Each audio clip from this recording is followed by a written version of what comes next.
So when I was in 8th grade, I took the career test, and it told me that I was going to be a farmer. And I thought, that's crazy.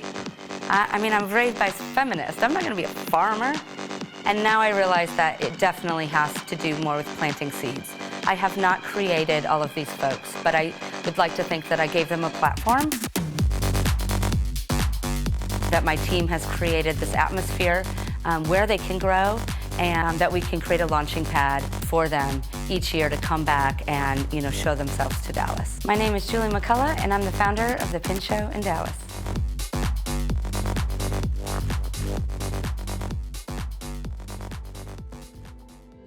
I grew up in Michigan in a very rural area, so played outside a lot, built a lot of forts, made things, created clubs. We didn't have a lot of things to do in town, so it was just kind of making things up. Painted t-shirts and painted shoes and made pottery, and I sold it at school. Like, I was always into, I'll paint that for you, I'll make that for you, and making my own money doing it. And so had already kind of started my own businesses through that.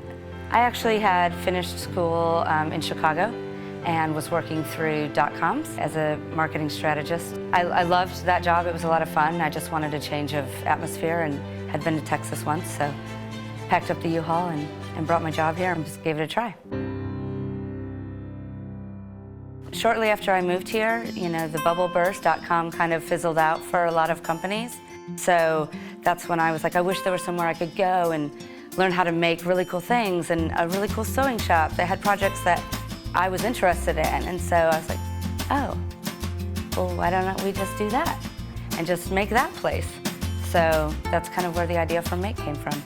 I don't know that I understood that was so important when I started, but bringing creative people together has really, I think, helped form a creative community in Dallas for folks who maybe weren't doing it right out of college or who weren't in the industry, but who were just creative in other ways, from being painters to sewists, crocheters, knitters, just all of those folks together.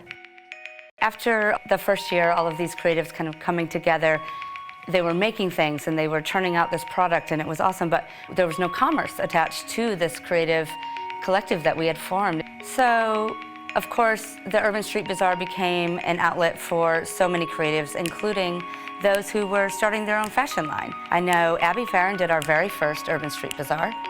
That was where she brought her clothes to the masses when she first arrived in Dallas. But it wasn't quite the right format for them.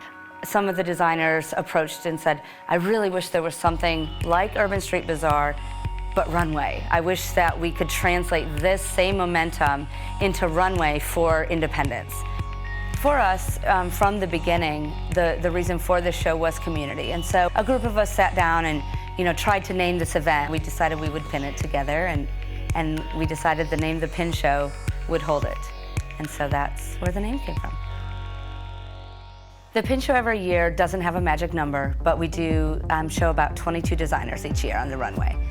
This year alone, for the Pin Show, we have designers from Houston, we have designers from Brownsville, Austin, Fort Worth, cities I don't even know where they are.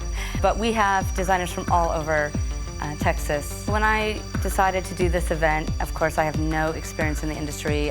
It was a little more exclusive. It was a little select. We just definitely took a wrecking ball through that. We said, we don't care who it's for. We want this to be for everybody. If we don't open up this crowd of people that fashion is for, these designers can't sell. I just said, I'm paying no attention to that. This is about the designers. We're moving forward. This is for the community. It's for everyone.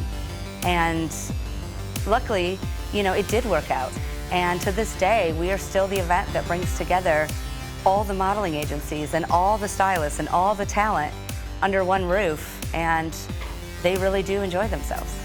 And after 9 years now, it has been extremely powerful, I believe, for Dallas and for this community to have this kind of event that does bring out 1,500 to 2,000 people in the sake of independent design and keeping design here in Dallas, and just keeps growing and becoming more and more successful.